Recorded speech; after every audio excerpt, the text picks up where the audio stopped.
Jason, Jason, Jason, Jason. Oh man, malo, may fai ngata. Ole ola nga, matui tui matinga. Bazi taile tua, imea uma. Analese no ama, oe utele mfaya. Mafatia nga ole ne yulanga faingata. Satama faye ave ese. Lo la vai fino per matama fai. Ina ia malo. Va afeta ile tua. Ile malo si. Awa oyo leli. Sili sili.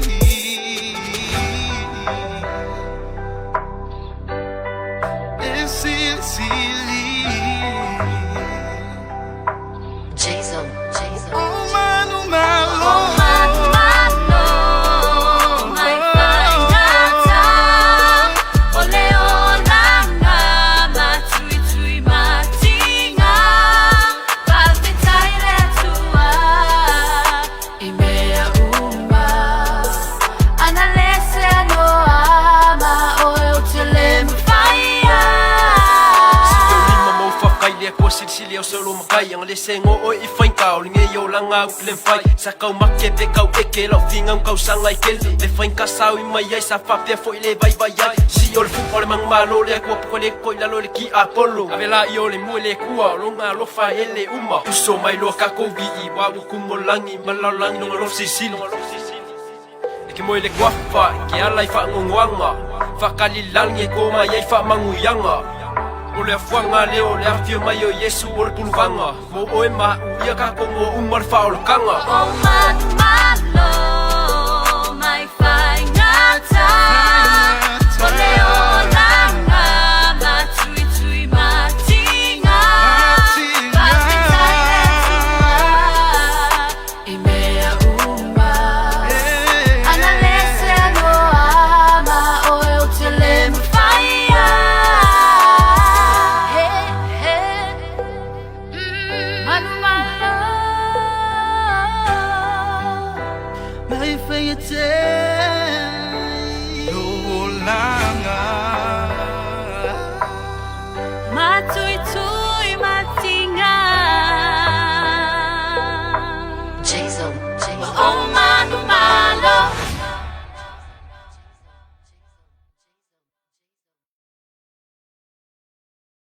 Lola atoa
Ia, via le tua le nei vai ngole uli o tato iai, whamanuina le swa whapelo Yesu. Whatalofa atu fo ele nei au uli au le lei malamata ngō fia, au uli fia, au uli manuia. Ili mamalu sa tato atu nuku mafuta mai fo ilunga le tato boka lame le soul food. Leo o tato toi a mata le nei aso lua sifulu neo le masino Januari. Leo o tato iai, nea sa... aso malolo mato nafi ia ele I fatau nui nei tato pokalame langa a malolo ma kololo e malolo fa mal tato pokalame e mi ele tu e no le o tato tu felo ai e tato tu mafuta foi lunga tato pokalame so food pola você me ai fa le nganga mo o ma ile nei o le la solua ia e mesel fatau e ai lalo ngen ma ko piko ngai ingal venga la space ma dia ngal venga la sola to ia el watu ai mes por nei temi o le fainga vai ai ngole uli le tato iai I le asolua se fulu le tato iai vave tele la le masina ia e fa tai le tua o te tali tonu fo yo lo manuia me uma I le alofa ma le anga leo le tua ia fa tai vai le tua ona le nei aso fo fa popo lo to so fua mo lo wala mai vai le fa tato ma futa I lunga pe anga lunga le ea lunga o penga te fa ilangi ai mai se nei a wala fa te konolosi e o ma fai ona tato fa soa e pe ale kalongoyo o kafa ai le watu lunga tu sa o ina tu tato poka la me lunga le tato Global Kingdom TV ia ai mesera o nanga as ale tato Global le sunga ma fenga pasta Mikaele Peretta ai mesera fa le toya Sarah Danielu ia o fatau teia fo il nei porkalame ia ai mesera fo tato e porkalame asa te itasi so se to inga porkalame lo o minatu lunga tato Global Kingdom TV o le whamai moenga ia alwele upo le atua ia ma ia fasoa ia I le upo le atua ia ai mai se foi se me ai falanganga mo oi mau I le nei oli le alau te whaatalofa atu ki ora malo le lei bula vinaka konnichiwa ni hao langa o ko kele si mai ngale mafuta mai ngale ave ia whakalofa fa alongo me ala wakul whaatalofa la ko fo ia tunu ke alo fa longo mai ngasau le malama ia le runga Taua yo la fatalofa, taua lo say hi, I disi vaenga na kinga inga ngal venga le fe mai kinga inga ngal lue le si fa malo ngal lue malo le fai va mai lava le tai au sei pa ia le ne uli matango via le foi la mai a tio te mo fai va la solua la to malo lava le taua tai malo foi le tau nisi au falfenga venga la to ya nga to e fa au tio te awala fia na nei yo nisi fa falfenga venga na fa to malolo ifo e faisinga malolonga ia to ya nga ifola ia le awafu fuanga le yaso ia manga venga pe na fianga ia le aso me aso ai o te fa talofa atu malolo ngalue malolo fai va ia ilunga fo I ngaluenga meseto no maota malawa ia so se me lo wanga ele malo statu tunu so se tafa lava lo e mama me tatu por la soul food o te fa talofa ia te oile nei au uli au lei male matango via lusu matasi minute o te enele tu la e lua wa o le taime tatu por la me o le lua ia anga ili tolu tasi le tu la ia le fa tau tai tu tatu por la me ia o te mana wana ia watu fa talofa watu fa talofa ia nga va fora ia le se me ai po se tato fa so fo ia la ile so food por me ai fa la nganga foi mo o ma ile nei o uli le ngata na manuia na pito ia a me se fa tato fa so ai ele fa penga wa o ka ko ngal venga a watu au mai ia manguia nga manuia nei silo ma mi ia le tua ile nei o uli ia mai so fa malo o le nei au le mata mo fie lunga tato por kalame sau fa atalofa le tato te lunga fa atalofa ma fa malo ia ma sau say hi lunga tato por kalame le si vai ngala mafuta mai le si piko le si vai ngala mafuta mai le si tafa le si vai ngal kero pernela lang ia tawa ia lo fa malo e lo mai ia ila na so fu si vai ngala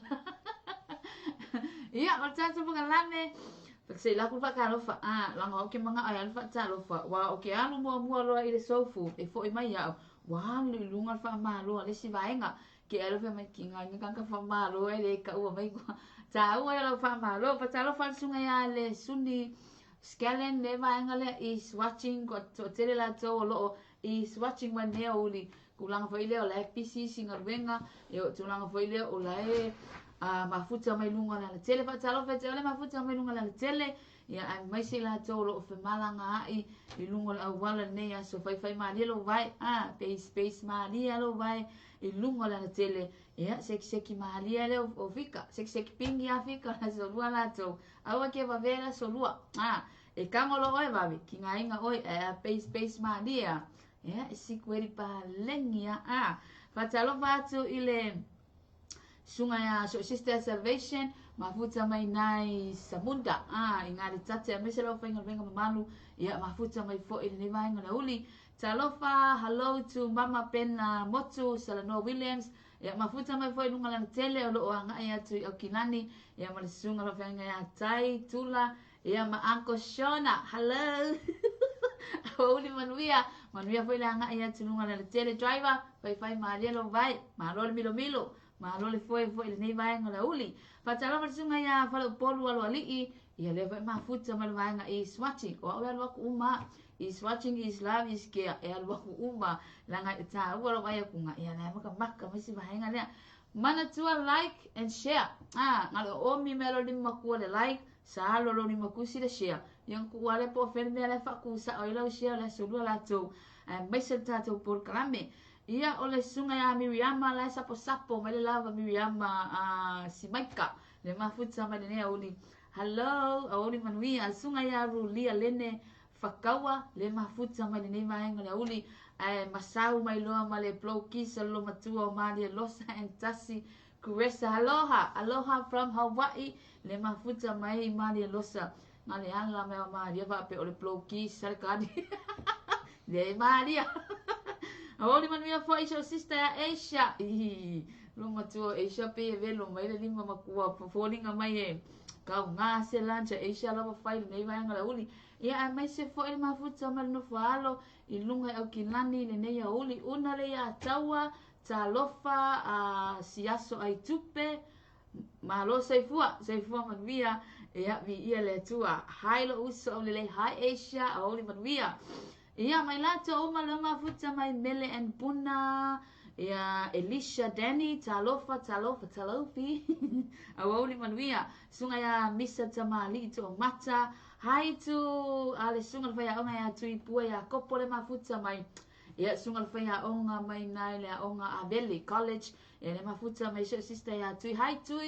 mese mama le o ia mese na inga ato anti story lo mafuta mai nai vai lima awoli manuia. Good afternoon. Sunga mai lata ono lua awoli manuia Elijah Chris mafutanga. Hi, awoli manuia. Mai se tinaya salava o feli mafuta mai ngai. La mafuta mai ole town. Farka male nga wa ngale lengua. Samal fatalo fa male losa aloha I lango malia e mafuta mai ngai Hawaii. Hi malia losa aloha talofi malolele maloni. Hi to my sister Anna and Poseka Malainga leve my hi beautiful kicks. Hello, awoli manuia ile lofa le tua Florence na nai malole soifua fui maona mayava makirita fesolai ia le vaenga uma I swatching si vaenga na ia o tawati pauli fa malulua ko ngo fa le ko ngo fa samoa ia o Mary ngale awoli manuia ile lofa le tua ila tola na le ua salfa talofa le oli la tau le tatu te lunga fatalofa le sunga fa fenga e Sarah te tu ave all the way from Timaru le sunga fa fenga ea o le kalesia Nasareta I ngai Timaru a oli manuia te lo sunga fa fenga ai myself fa tua ia via vele tua tatu velo a ele nei mai ngole a oli tau vai tupu hi amen ve mai maria hi and bye le maria o mei a oli manuia beautiful kicks shalom shalom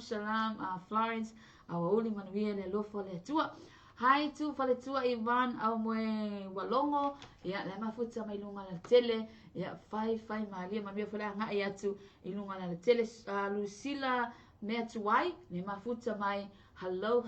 awoli manuia good afternoon good morning good evening isi vaenga lwa ese ia aso ese tau ia o le si vaenga le morning, o le si vaenga lo wauli, o le si vaenga lo good evening, koe kiki a good bye mar good night, ia vaku e whaatalo whaela te umalawa, sau male ko menge sunga e Sarah Manuel po kalame ne oli sister, bless, pa pena vela sunga mal fartua, vi ia le atua tatu au lia le ne oli matango fie, whaatalo fo i sunga whawhengainga mo la tu whalitua, so o se whatawhai tau langa o lo o whaafale le mawai o na finangalo le atua, ta lofa a oli manuia, i le alofa le atua, ia le tatu wha ta lofa na, ma i lato uma lea ua tau ina atu wha amaruru atu pe ale i o atu le a, langa wawhai sisi lo wa alu wakua i nunga le wha ta lofa nisi wa, anke loanga e alu wako e maua, e alu wako e maua, ma le tatu wha ta lofa, ia alo te mai atu tatu teimi lea ua,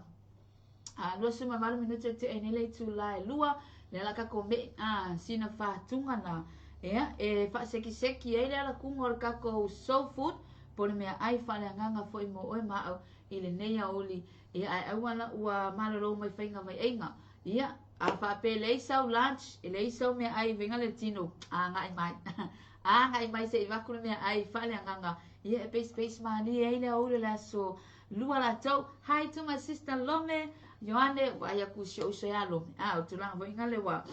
fa no ting ting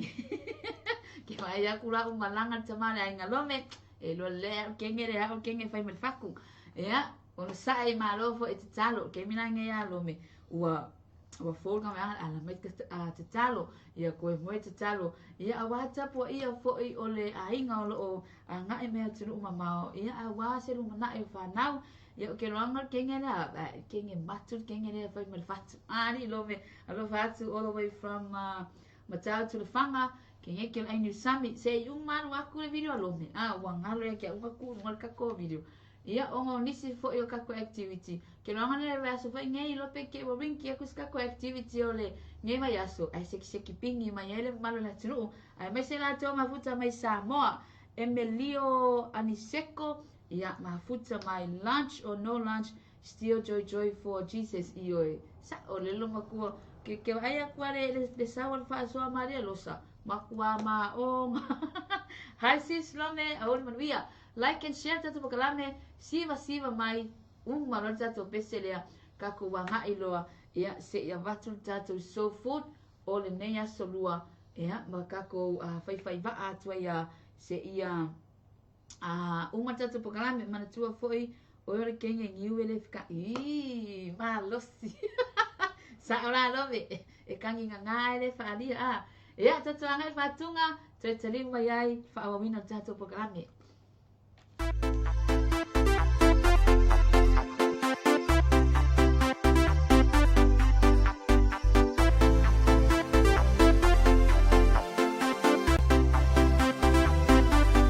Matango fiele tu silima le tua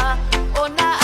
ona tu si itaua beni membea matama ai ole atu ala bana ya fai e ofo fongia e matautia ngaluenga mama naile mafai upona fa amtala e ai se tu samo Yesu ana oe e ofo fongia e matautia oe tama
te whatalo whatu te liu me tato poka lame ma nei whatu ngari whatu mai atu ma tau tia ngaru venga mamana ia ale atua whaia mo i tato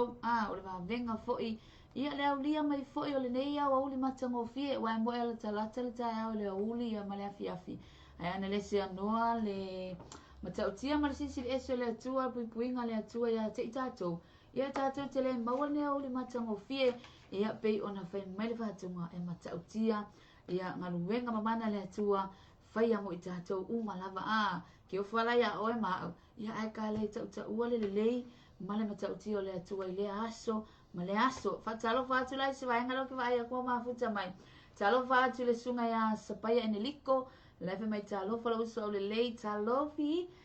whakika ma mea pakala matango fia lo whatu foi ia mafuta mai se vaenga le mafuta mai ngai samunda a wauli manuia ia ai le ngata i le sunga ia fia matai ma lo la velo sunga whatalo whatu i nei a vau savai o mai ka haka le moku ia i le brother ia Talamoni male auso ia auli manuia le sunga Talamoni e mai se la uso mafuta mai all the way from a vau i savai a auli manuia ma lo le sai ma lo fai whatalo whatalo sister ati mena lau pepe le mafuta mai ngā le koti nai Samoa vi ia le atua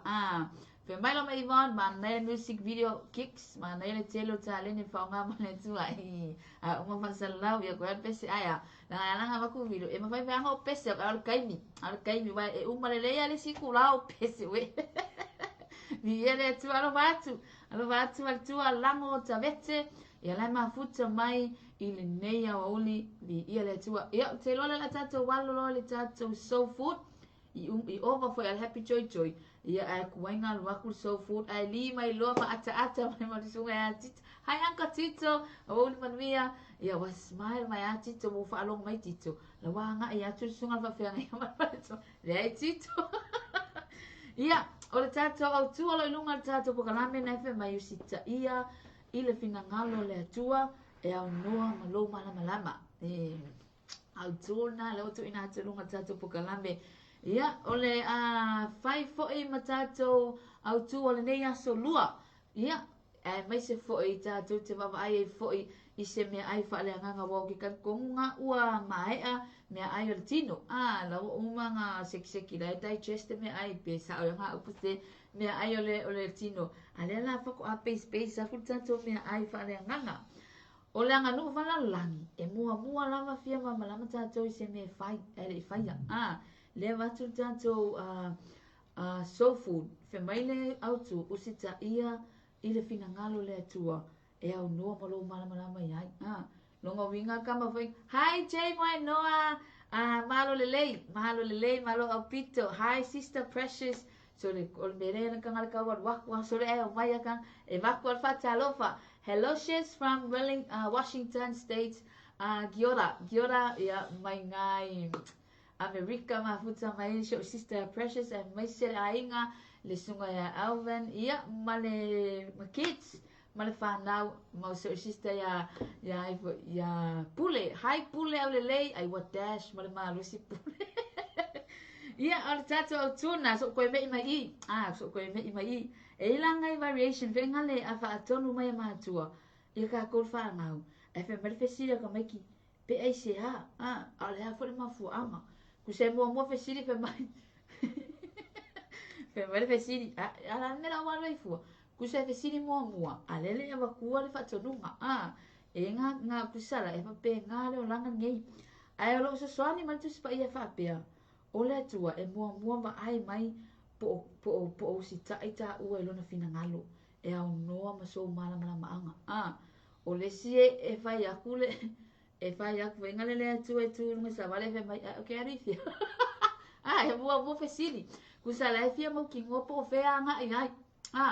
ai sa original mo ku pe aku se fika la ile aku nga ku ma sa van nga sa ole nga le nga sa varia pa ia fe mela fa tsa o tolo fe pe lima fa tu ele tu mo lo to toa ai le o lo lava tamai longo winga e loto toa e lo fe mai fa tu ele tua mai lo ma fa fa tu ele tua nga o karinga nga pe fa tu ele tua ma lo fasiloto no ale fe mai whaatua i le atua ma lo loto atoa a e leo lo lava tamai. Longa winga ma ngai si fasi fai tau nga ka ko vai le kala ya Abrahamo ngai sau le kenese ngai suma lua fai ka mo so ma fai tau wa longa winga a fai ka ko e uma le ku la fai ka ai ma nai ala ma so taimi kenese ngai suma lo fai mo si o fa ma le peru ngai suma tasi fai upe valu kusala na alu Abrahamo e ngoa mo so na mala malama le mela ya vai pa wa le mela ya Abrahamo lo stai uska ia le fina ngalo le atua. Kusanga le feta laia o le atua i le Abrahamo. Kulunga Abrahamo nga. Ele fai me Abrahamo e alu i fea. Ele fe sidi. Le peo kako kemi ino a kamu kako kemi ngai no. Kemi ne kako ke iai. Ele ke kenga mawhainga alu se sa mua fe se mea mua masonga malama. E fe sidi mua. Alu nga e mua complain. Ia whakua nga iai. Kusala eo aku i o. Ia. Wa makua i le loa po fere la lo langi lo wai ai ma nei o fati ta inga le mai le kenesenga i le tale Abrahamo kusa o le fatu tua o lona fatu tua na usi tai ai le vala awa le tua kusa pe le i e kusa lava pele i loa le e Abrahamo me nga ai nga tua Abrahamo i lona fatu tua masavali usi kai ma ngai e le nga venga le ki fa longo ya le usi tai mua foko e fai ki oi ai le fai ki o mua la ku e fai le me le fai ka le fai ai le ma fai ku se fia mala ma fa foi ngale ai le ma fai se me ai ta ua fa manatso nei a uli ia mo i tatou uma lava o le soul food la nga soul food mo i tatou o le autu foi ngale la tatou fa so ai foi i le nei o le matatou tala no ai tonu e au ngā mo i tātou uma i tātou savalinga i le amatanga fo le lua ono lea ua tātou iai ma tātou wha solo atua ia o le ustai e mawhai ena activate pe whaanga iai le wholawholanga le atua i o tātou o langa God's promises i lo tā o langa au auna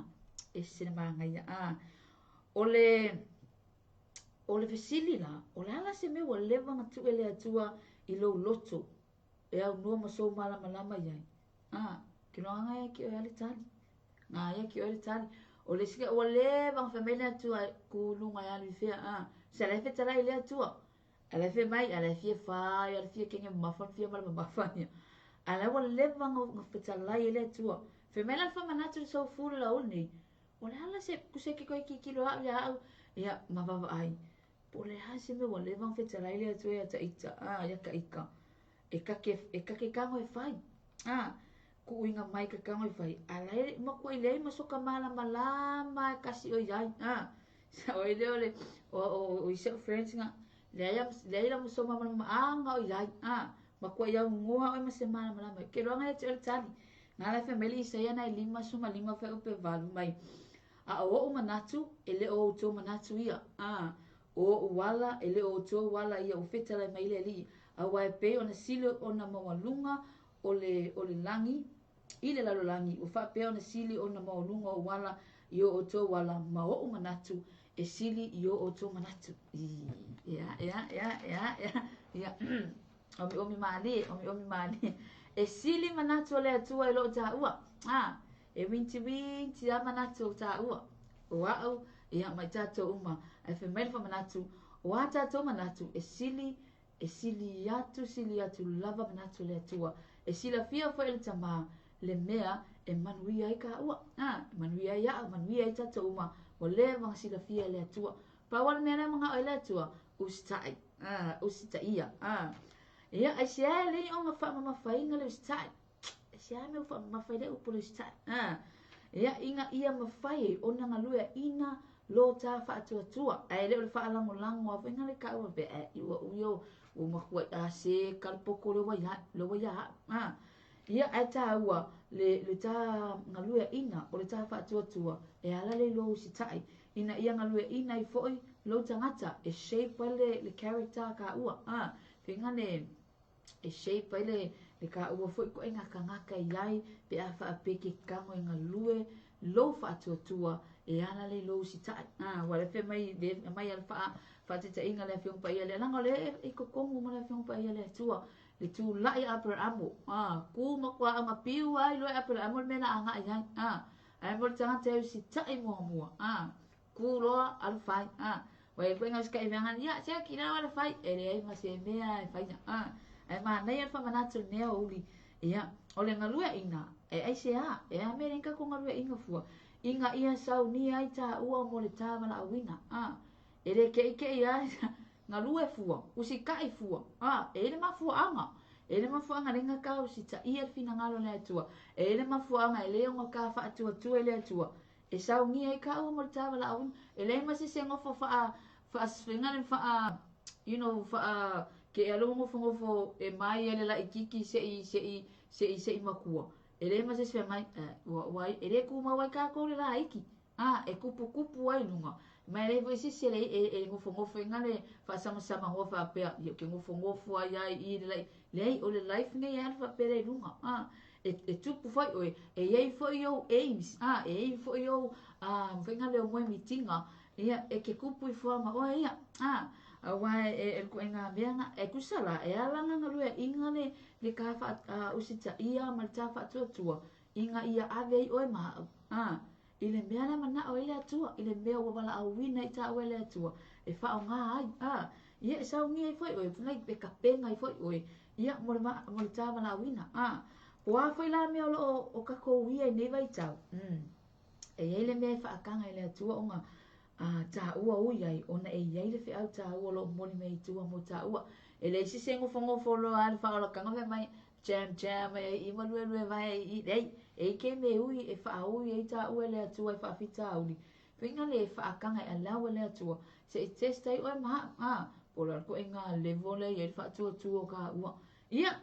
e ka ua mo tato uma lava e alwaku nga sau i cheki me uma to mold us, to break us, to prepare us for the bigger calling. Longo inga e fa pe ngale o langa ni kire ko fongo se metasi. Ia fa mautu ero ta fa tuanga ya Yesu. Ai le o lava poto fa tangata. Ele ke me alo lo wa alo poto fa tangata.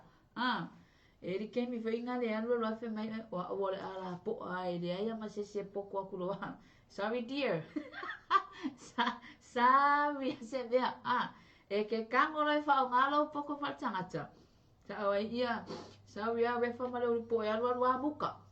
E alu fe mai o le afo ile o le afo ile pe e alu la ngai fa lo poko fa tangata. Wa ele manga o mia le atua. Ku so we ma fa ngale fa pe o e we mo fuma li liu le ma o le fe mai e sili ako manatu le atua. Leila ele ke fe mai le aku sa la ingo fo i mo manga kunga se va sire so ngale mo o e ala ngale e fa pe na se fa nei lo no winga fa manatu mo itato e sili atu manatu le atua ya te itato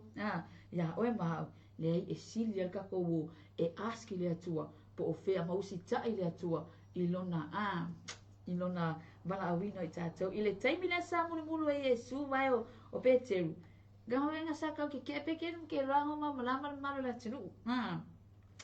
o ngai malama voice kama o Peter ye le kulanga le gawe nga pe ai Yesu e fa alo ku Peter o ile ai la e fa ya si wa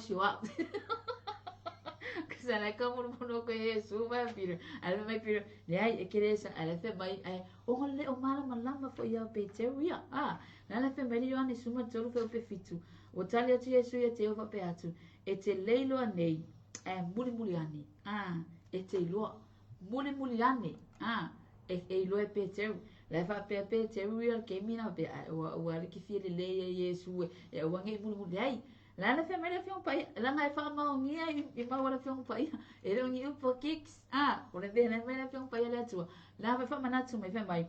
ya ni na suma tolu so fi mai e muli ani la fa Yesu ya Peter e mulu vai muli ani e loa Peter ala le wai lo nga malama o Peter e vai de alu sa lo ma ku me alu ala le i ole si tai o lo fa alongo lea ma tu a tolo fa tuanga ile mea le mana o le tama e a moa maska malama anga e ma ko e mo si ting ata to e mo si ai ta ua yo lo si tai ma e kuilunga e fai le mea mana o ile tua a fa pe ole tua na fai o ma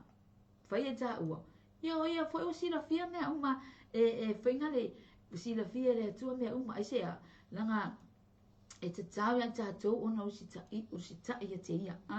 Pa wana mea mana o ele atua e tātou o le usi tai.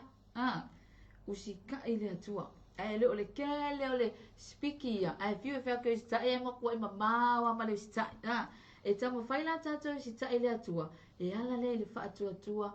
i aso uma. Our daily life. E ni la lai ka ko uma. Ka mo whai whianga le ska ia. E ora whia pots. O lau whina, o lau whamangalo atu. Ia, e kusa lava male, kusa lava pekere i ready. E ka hau whelo whamangalo. Kua lenga ko whaasoa fo i le whamangalo. O lau au na le au noa ma lau popole pe amana ia o e seisi. Ia o ngisi fo ia pe e kere rolanga lue. Ai le se whawhekai aku fo ingale seisi a keia. Keia wale fia. Keia wa sui me le box. Ai makwale malamalama ia kako i le mafuanga wa sui le box. O ngisi fo i pe kele e whaapea ua lea manga ia ngā luenga ngā whai. Malona ti ngā ina kama vai ngā le ngā luwhia mai. Ola le kemi whawhekai merka ngaka le hawa. Le ai. E whaale ni kere la le pattern ngai is vai ngā lea. O le whesiri. O le ala le motive ngā whai e o le ngā luenga. Ngā whai e oe ngā iawi i ai oe po wau. Penga e whai e iawi i ai le atua. E whai ange iawi i ai le atua. Se waku pe e kupuro malus. E whai ange iawi i ai oe. Ia, o le makua e ki ngā i ngā la. E whai ora ki ngā i o lea. Le ke whiwha karikari ke whiwhakai e kuai lesi. La ngā whai le se le motive ngai kango e whai ai. Makua se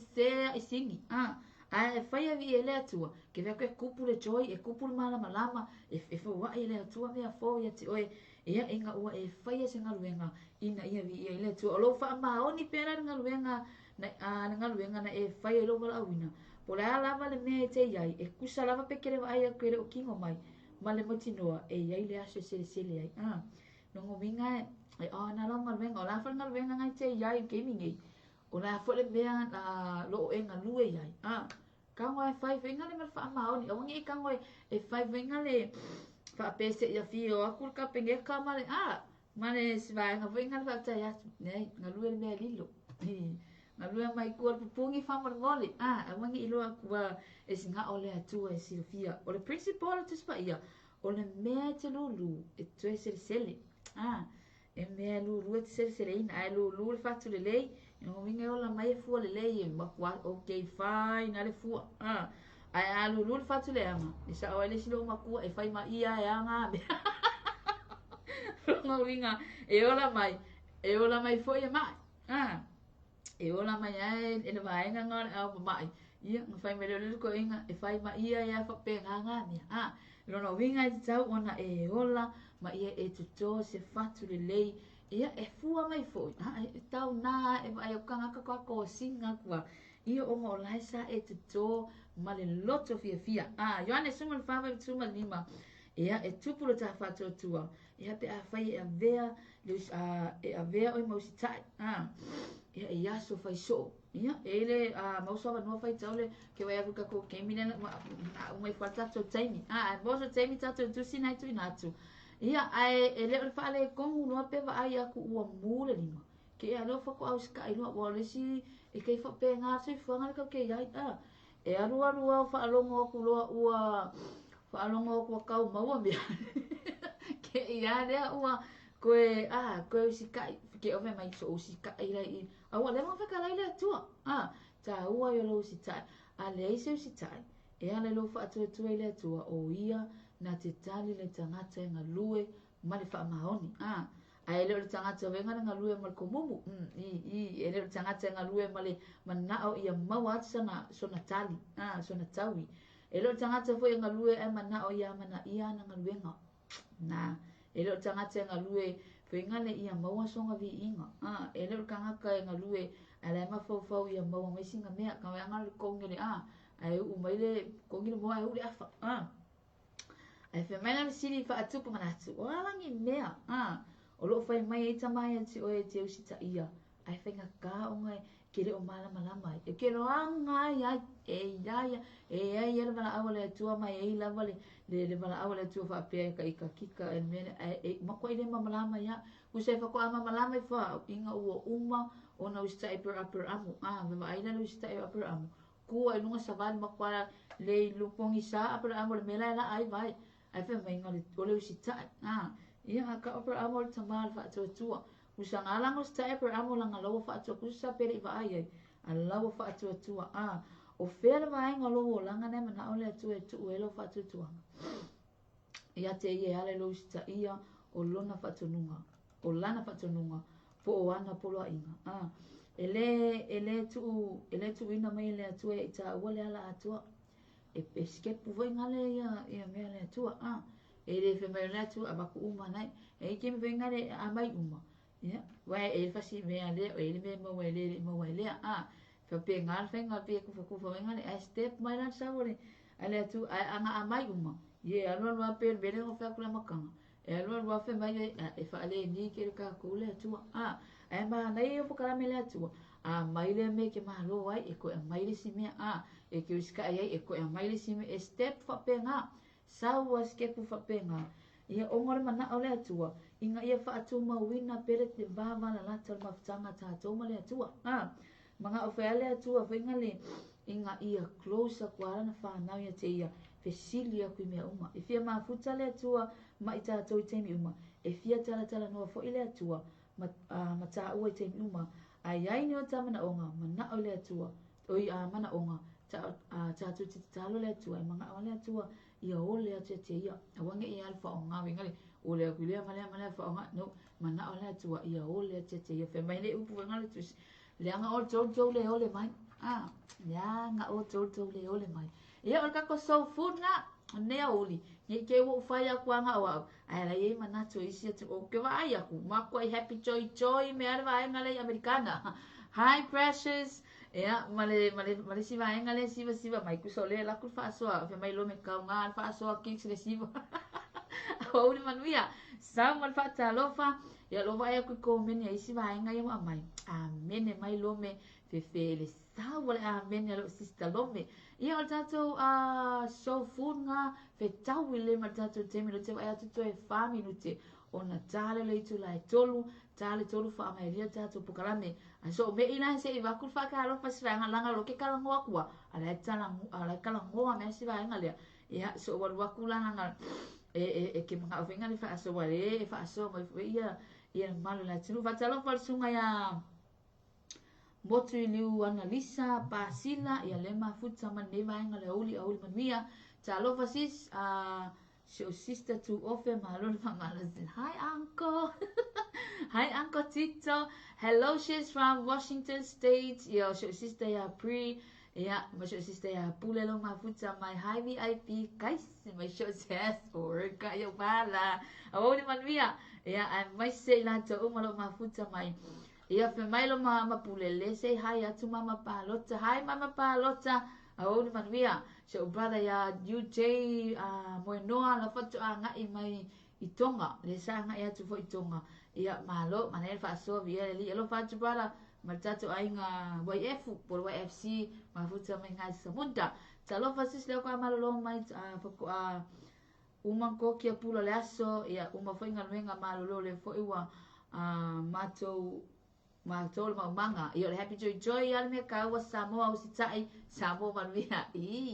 o mai fa ka mai kire ka mai ki hamo yang ale mai Samoa o sitai Samoa vanvia malo le on sai malo foi vanne asa sunga freda a oli manvia tu le ma futa mai fe mai lo ma precious o sitai a wale su yang ale a wale lea kai kele awale lea ai sita ilo amene manel fa soa ya talo fa sunga ya Mikael Peretta le fa talo fa mai awoni manuia vi ia le tua niso tatu fa soa ya le fa talo fa mai presence ya Pastor Mike sunga fa le iva le mafuta mai fa mai fa soa pri sa le sita ya fa afa e fa le ni me afa me a ko ali pri ia fatala pasunga ya Sarah Po V ia fe mai ya di sorry dia ya Jamati Liu good afternoon beautiful sis Rona malo level tautua malo fa malo silva wina malo dan sai mosi mai alu Alu ati down pau. Ia normalize aole manuia o kalkalangoanga ni so vaenga lanu ia lola wanga e mele si vaenga malanga manuia ia lanu mabau tanu mai ngai giora alofa atu fatalofa sho para ia J Jimmy lo mafuta mai fatalofa atu tino keriso mafuta mai nga ile marketi funga lei sho para ia J Jimmy malofa nga lue awoli manuia sho sister ya lipine mawi Sam ia le fo ie e mafuta mai fe mai lo mapri sa fai me pesto io ke minge lo ongo fai me mo ia ka go a true story ai mga mi fa le ni me blu pa talo pa singo lo fenga nga Jolly Vetta le mafuta mai malo fa malo sile upo le atua vi le atua lo fatu Pastor Jolly Vetta vilingia au di manuia ile sunga ya Jolly ia ale ma ia vasi malo le kit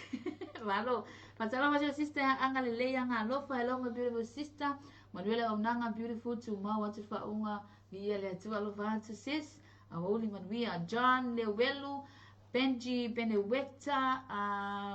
ya manesi maingale mafuta my please family oi okay seki vai fra coming hi oli awoli manuia mafuta my lo marsunga ya happy joy oli it's always time for longo mafai adio ya seki ya nisi na tatu pa angale mafuta mai Naomi tuasivi tolafoa tahine aloha tahine I aloha tahine malo lelei walo ke mai akul fa ko malo apito fefe hake saipe sunga ya Jan oi lo uma Jan tau ati pauli ya sunga ya maeli ai ono high beautiful gigs mania pakalame all the way from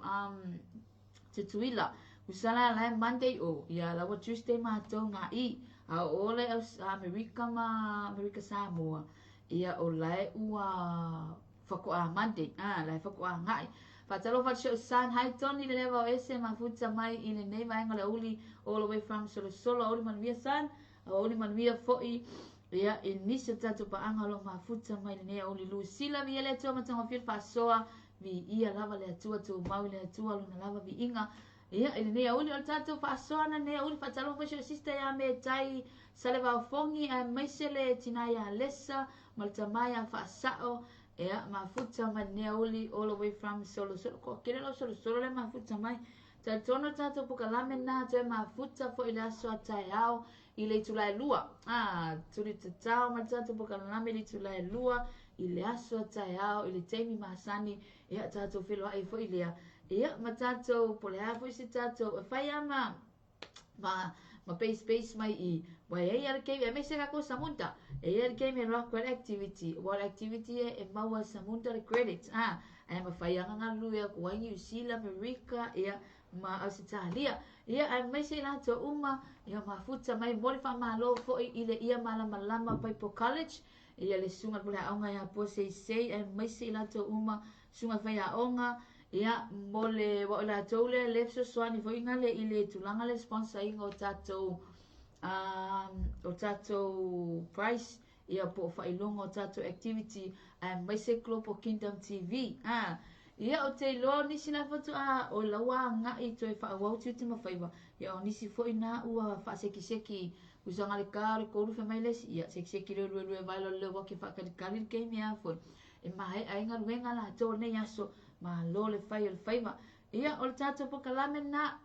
se upu fo I wasala se ngana fo I wale tau mali lo fa fonga Samoa fa mangala la ona fa tawa e ile anga le yo le tua tato to e felwa ile aso atayao ile temi masani lunga tato soul food program ya ile anga le yo le tua Lord bless alo fa atu ya ile anga le yo le tua ya te tato umalava God bless you all bye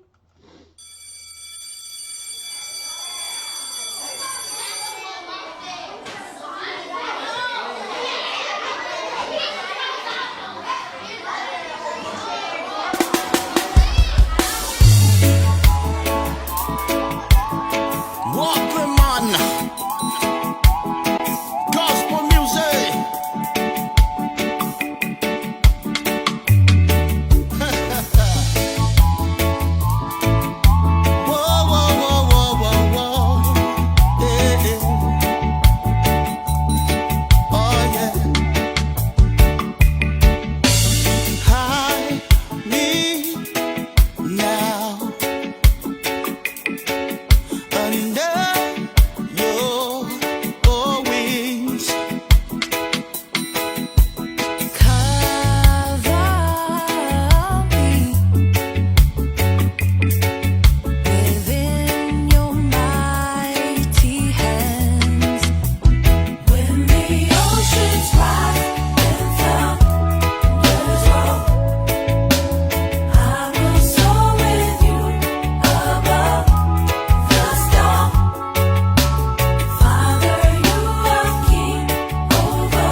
o oyole